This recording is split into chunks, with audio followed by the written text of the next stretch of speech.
Student, welcome again on my channel. And जो आज हम काम करने वाले हैं class 11th mathematics chapter number 13, जो हमने 13.2 किया था डेरिवेटिव, उसी को हम आज आगे करने वाले हैं। तो इससे पहले जो लेक्चर था उसके अंदर हमने डेरिवेटिव का फर्स्ट प्रिंसिपल किया था कि हम डेरिवेटिव को फर्स्ट प्रिंसिपल का यूज़ करके किस तरह से करेंगे।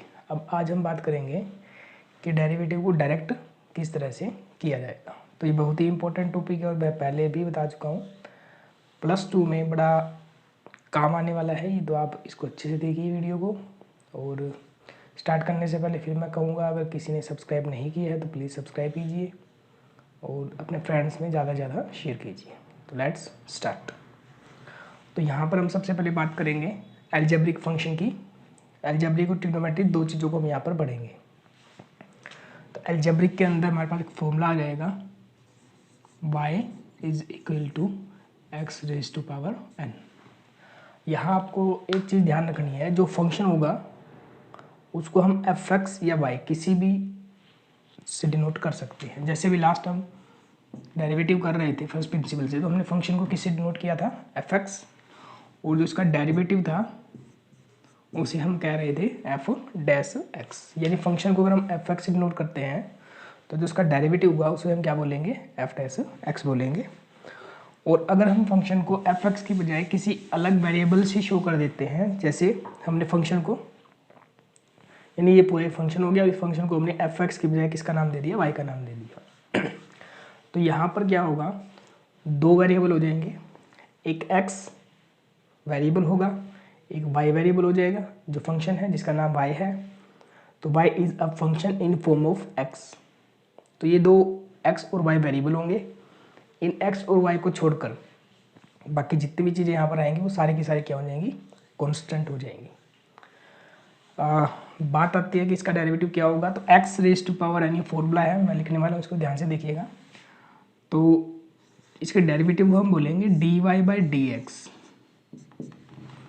यानी अगर किसी फंक्शन का नाम y है और फंक्शन x वेरिएबल में है तो उसे डेरिवेटिव को क्या बोला जाएगा, dy अपॉन dx।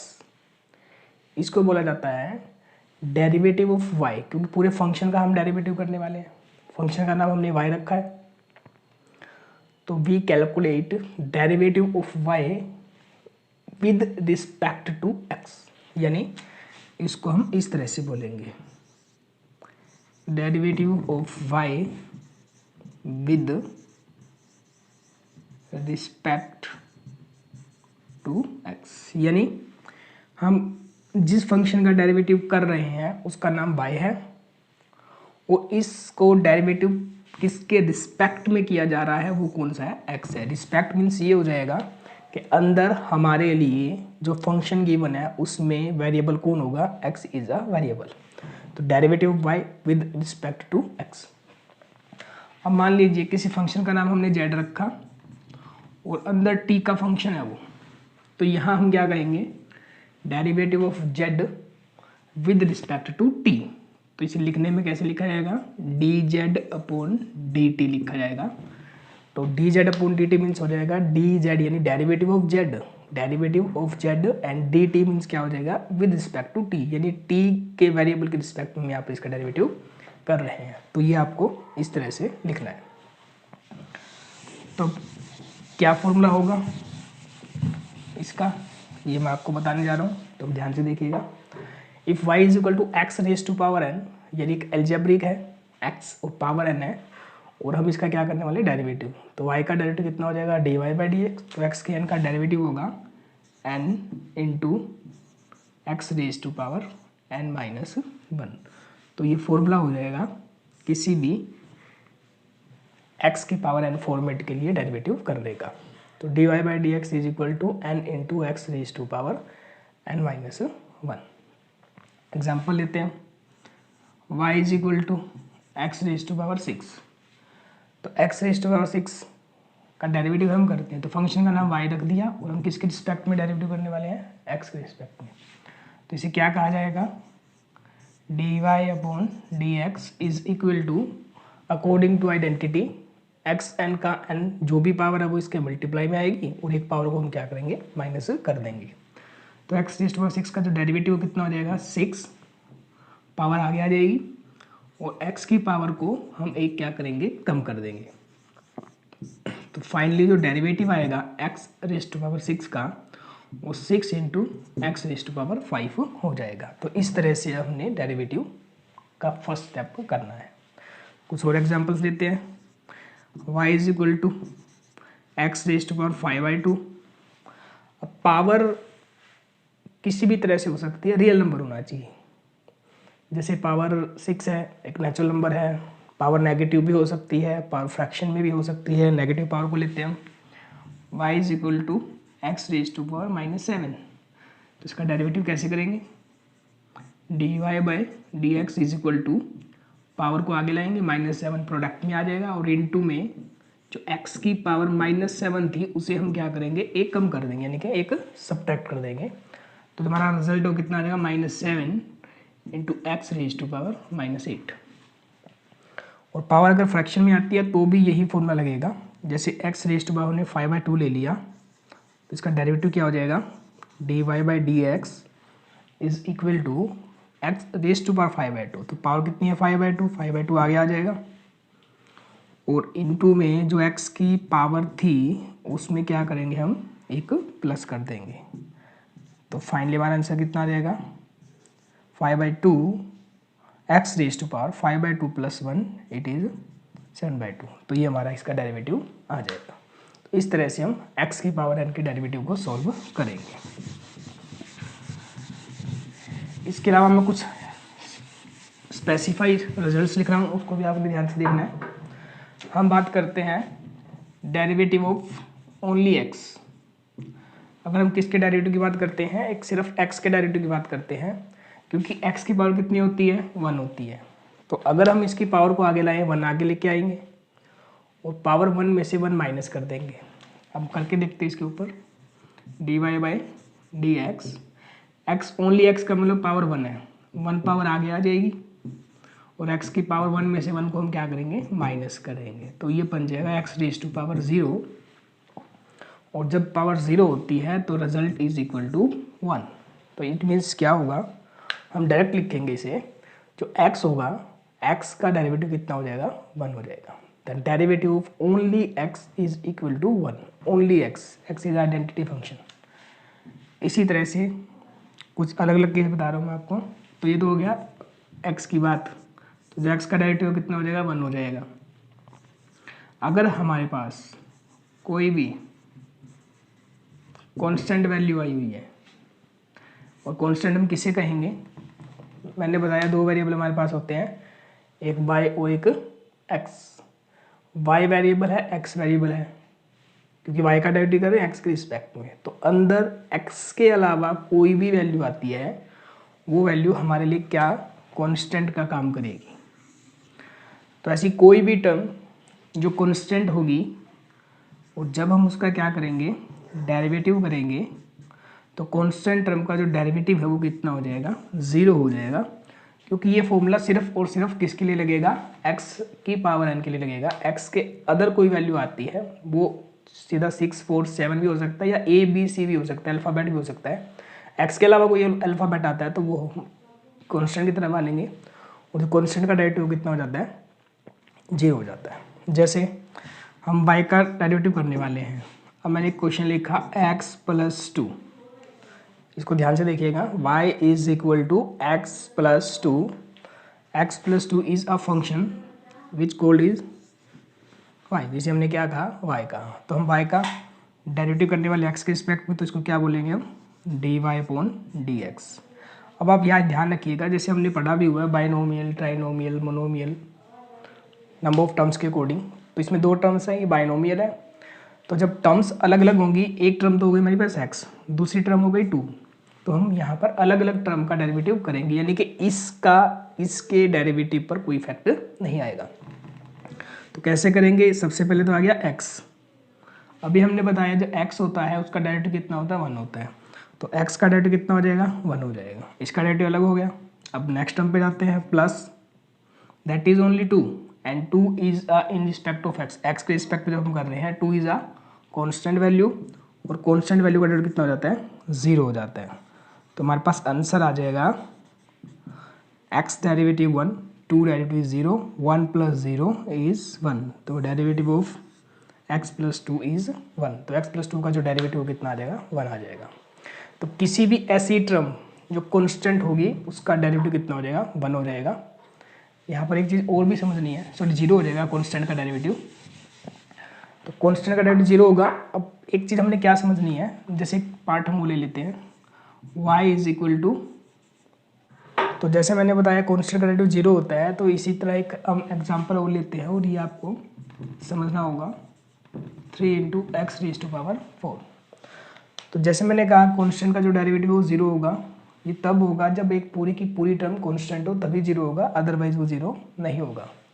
अगर हम बात करते हैं 3 into x raise to power 4, अब कहने को 3 कॉन्स्टेंट है बट ये पूरी टर्म कॉन्स्टेंट नहीं होगी क्योंकि 3 x के साथ मल्टीपल है, तो अकेली कॉन्स्टेंट टर्म का जो डेरिवेटिव है 0 होगा। अगर कोई कॉन्स्टेंट किसी वेरिएबल के साथ आता है तो वो एज इट रहेगा। तो इसका डेरिवेटिव हम कैसे करेंगे, dy upon dx is equal to 3 is 3 not a 0 into में x 4, और x की पावर 4 पर इस आइडेंटिटी को हम क्या करेंगे यूज़ कर देंगे। तो जैसे हम इसके ऊपर यूज़ करेंगे तो x की पावर 4 का डेरिवेटिव क्या होगा, 4 पावर आगे आ जाएगी और जो x की पावर है वो एक कम हो जाएगी, तो हमारे पास आ जाएगा एक्स क्यूब। तो x रेज टू पावर 4 का जो डेरिवेटिव है वो कितना हो जाएगा 4 into x raise to power cube, और जो 3 कॉन्स्टेंट था वो जो भी रिजल्ट आएगा उसके साथ मल्टीप्लाई हो जाएगा, 3 4 जा 12 x raise to power cube. तो 3x4 का जो डेरिवेटिव वो कितना हो जाएगा 12x क्यूब हो जाएगा। तो जो कांस्टेंट है उसका डेरिवेटिव 0 होगा, condition whole term is a constant, यानी कि पूरी की पूरी टर्म अगर कांस्टेंट है तभी उसका डेरिवेटिव 0 होगा। अगर कोई कांस्टेंट वेरिएबल के साथ है तो वो एज इट रहेगा और उसके डेरिवेटिव के साथ मल्टीप्लाई हो जाएगा। उसके बाद ये कुछ स्पेसिफाइड रिजल्ट्स मैं आपको बता रहा हूँ, इसके बिहाफ पे आप क्वेश्चंस कर पाएंगे।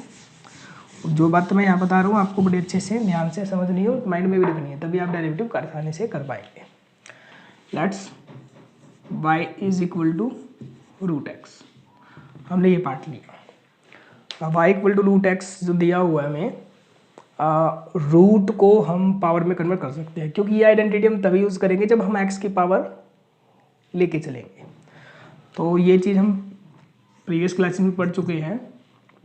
तो रूट एक्स है, हम उसे x की पावर 1/2 लिख सकते हैं, यानी root x is write as x raise to power 1/2, यानी पावर में ही कन्वर्ट होगा तभी हम उसका डेरिवेटिव कर पाएंगे।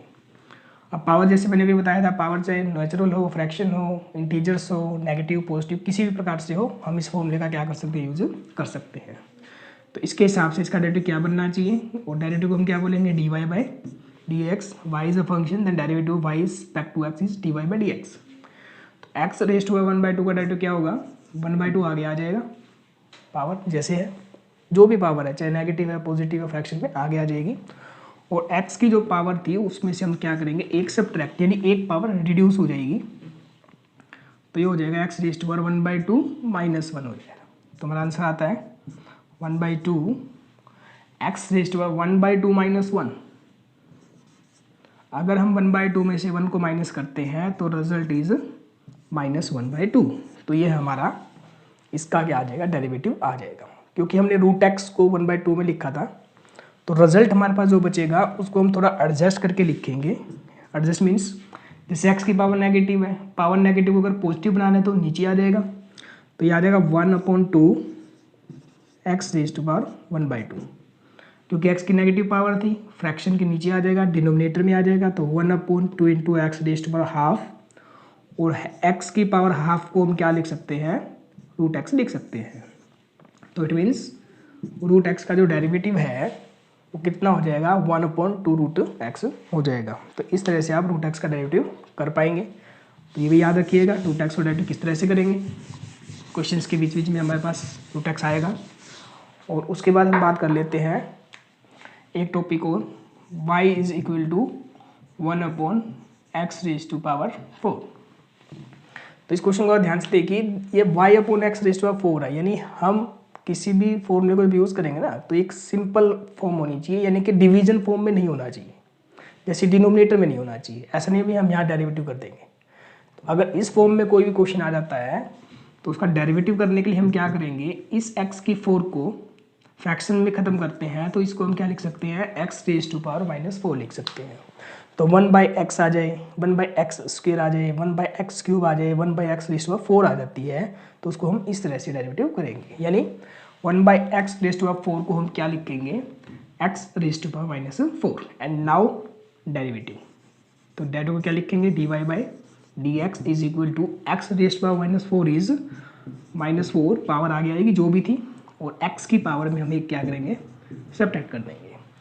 तो -4 में -1 करेंगे सब्ट्रैक्ट, तो कितना आ जाएगा, -4 x रेज टू पावर -5 आ जाएगा, because -4 is -1 is -5। And finally result is, power negative है, वापस नीचे ला के इसको क्या करेंगे, पॉजिटिव बना देंगे। तो हमारे पास 1/x के 4 का जो डेरिवेटिव कितना हो जाएगा, -4/x रेज टू पावर 5 हो जाएगा। तो इस तरह से हमने क्या करना है, डेरिवेटिव करना है, अगर इस टाइप से फ्रैक्शन आ जाता है तो ये कुछ बेसिक कंडीशंस थी जो मैंने आपको बता दी, इसी के बिहाफ पे हम क्या करेंगे, क्वेश्चंस को करेंगे। तो अभी क्वेश्चन लेता हूँ मैं, आप उसको ध्यान से देखिएगा। जैसे let we take y is equal to 3x² plus 8x -4 and we obtain the derivative of the y, हमें इसका डेरिवेटिव चाहिए। तो यहाँ ध्यान रखिएगा, प्लस माइनस आया हुआ है, this is the first term, this is the second term and this is the third term. तो प्लस माइनस का कोई फर्क नहीं पड़ेगा, इस टर्म का डेरिवेटिव अलग हो जाएगा यूजिंग दिस फॉर्मूला, इसका अलग हो जाएगा और इसका जो डेरिवेटिव वो अलग हो जाएगा। तो फोकस ऑन ओनली 3x²। तो डेरिवेटिव क्या आएगा इसका, dy/dx is equal to 3 is a constant but into with x, लेकिन ये x से मल्टीप्लाई है तो 3 का 3 ही रहेगा, अकेला 3 होता तो 0 हो जाता। तो 3 is 3 and focus on x²। किस पे फोकस रखेंगे हम, x² पर। तो x² का formula according to this, power 2 आगे आएगी, 2 आगे आ गया, और x की जो पावर 1 कम कर देंगे, तो 2 में 1 कम करेंगे तो कितना हो जाएगा, x की पावर 1 हो जाएगा। तो x² का जो डेरिवेटिव वो कितना हो जाएगा, 2x हो जाएगा, इनटू में 3 चल रहे हैं। इस टर्म को कंप्लीट किया, प्लस आ गया, अब बारी आ जाएगी 8x की। 8 is a constant but multiply with x, लेकिन वो x के साथ मल्टीप्लाई है, और x का डेरिवेटिव होता है वो कितना होता है, 1 होता है। तो x का डेरिवेटिव 1 हो जाएगा, तो 8 into 1 8x, 8 is 8 and derivative x is 1, जैसे मैंने भी बताया था x का जो डेरिवेटिव 1 होता है, तो 8x 8 इंटू x का 1 हो जाएगा, -4 it is a pure constant term and constant term का डेरिवेटिव कितना हो जाता है, 0 हो जाता है। तो हमारा जो डेरिवेटिव हो कितना हो जाएगा, dy/dx is equal to 3 2 6x plus 8 1 8 and 0 is 0। तो डेरिवेटिव कितना आ जाएगा इसका, 6x प्लस 8, यानी x² का 2x 3 से मल्टीप्लाई होगा 6x, 8x का x का 1, 8x का 8 हो जाएगा, 4 का 0, तो इसका जो डेरिवेटिव कितना आ जाएगा, 6x प्लस 8 आ जाएगा। तो इस तरह से हम इस फंक्शन का डेरिवेटिव करेंगे।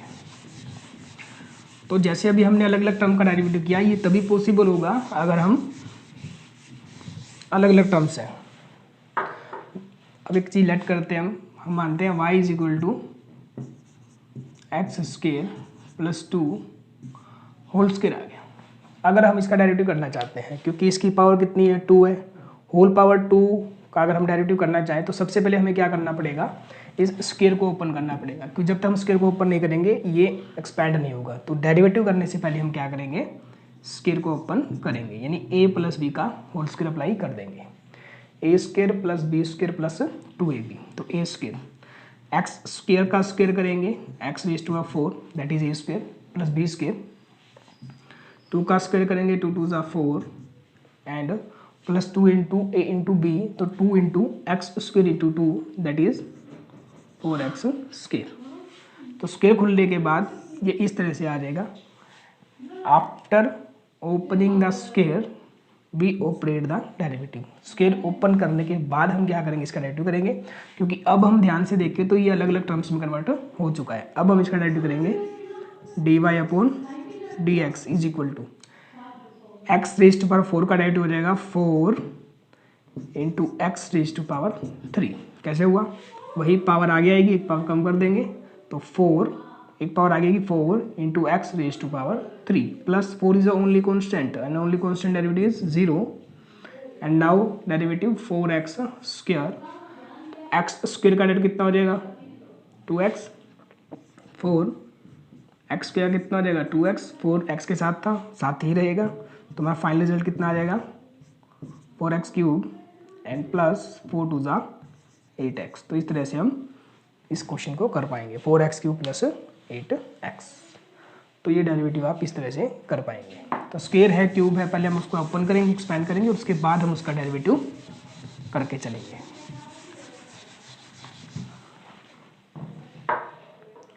अब हम एक्सरसाइज के अंदर से क्वेश्चन लेता हूँ।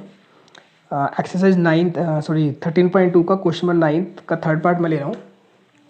क्वेश्चन नंबर 9 का पार्ट नंबर 3। इसमें जो स्टेटमेंट दिया हुआ है हम हर फंक्शन को y के डिनोट करेंगे। इसमें दिया हुआ है x raise to power minus 3 into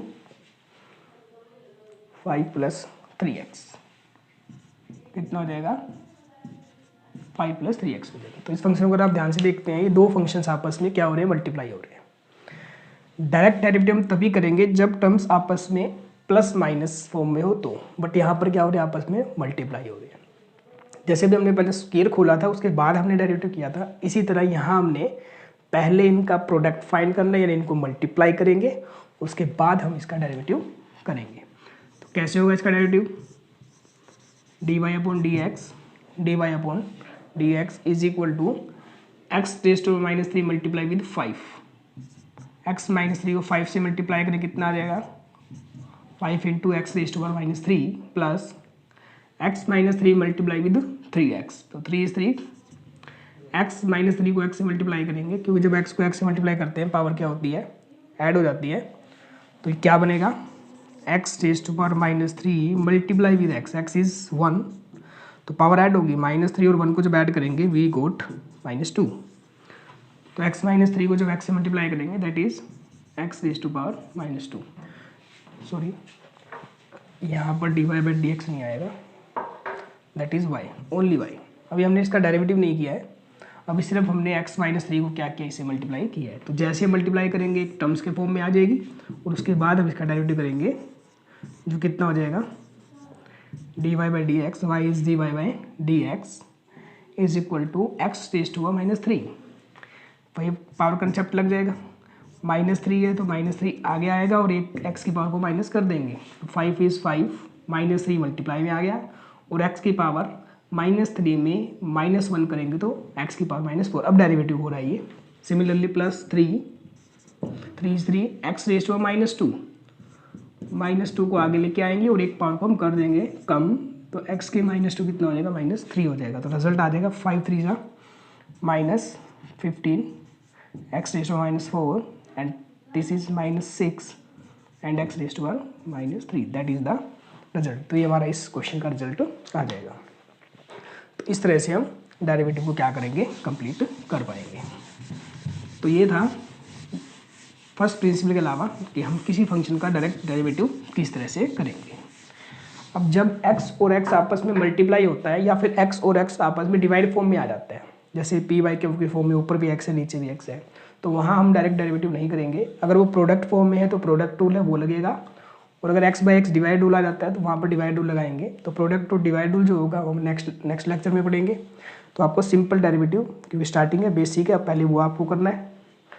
तो आप इसमें क्या करेंगे 13.2 में क्वेश्चन नंबर 4 जो हमने फर्स्ट डेरिवेटिव से किया था आपको उसको इसी मेथड ट्राई करेंगे डायरेक्ट। इसका फोर्थ पार्ट नहीं करेंगे क्योंकि इसमें डिवाइड रूल लगेगा। फोर्थ के सेकंड पार्ट के अंदर आप क्या करेंगे x minus 1 into x minus 2, तो सबसे पहले इनकी मल्टीप्लाई कर देंगे जैसे मैंने अभी किया था, और मल्टीप्लाई करने के बाद आपने इसको क्या करना है डेरिवेटिव कर देना है। तो जितने भी आपको 7th का फर्स्ट पार्ट आप कर पाएंगे, 7th का सेकंड पार्ट कर पाएंगे, 7th का थर्ड पार्ट अभी नहीं करना आपको, ये डिवाइड रूल से होगा।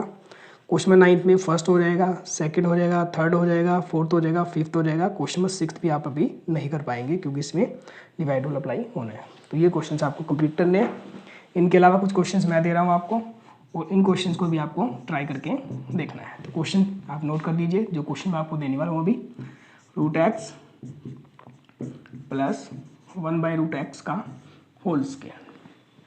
सब ट्राई कीजिएगा इसे, find the derivative of y with respect to x.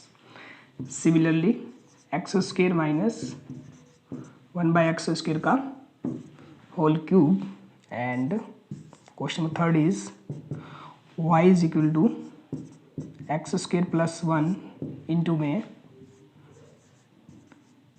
2x²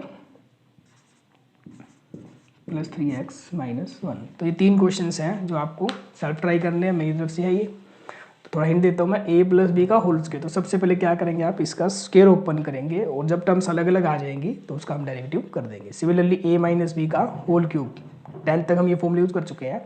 तो यहाँ पर a माइनस बी का होल क्यूब अप्लाई करेंगे। जैसे ही क्यूब ओपन हो जाएगा उसके बाद हम इसका डेरिवेटिव करेंगे। एंड यहाँ पर इंटू है, जैसे मैं बात कर रहा था, या तो इस पर प्रोडक्ट टूल लगाया जाए जो अभी तक हमने नहीं किया है। अगर प्रोडक्ट टूल हम नहीं लगाना चाहते तो पहले इनकी मल्टीप्लाई कर दी जाए और मल्टीप्लाई होने के बाद जितने भी टर्म्स आएंगे उन सबका हम अलग अलग डेरिवेटिव कर देंगे। तो इस तरह से ही आप डेरिवेटिव कर पाएंगे।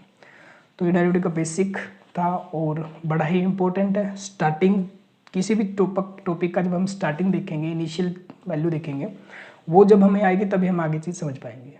तो आपको ये कंसेप्ट समझना है। फिर भी कोई प्रॉब्लम हो आप मुझे कमेंट कर सकते हैं, मैं आपका जो भी सोल्यूशन होगा वो ज़रूर दूंगा। And thank you, meet again soon, good bye.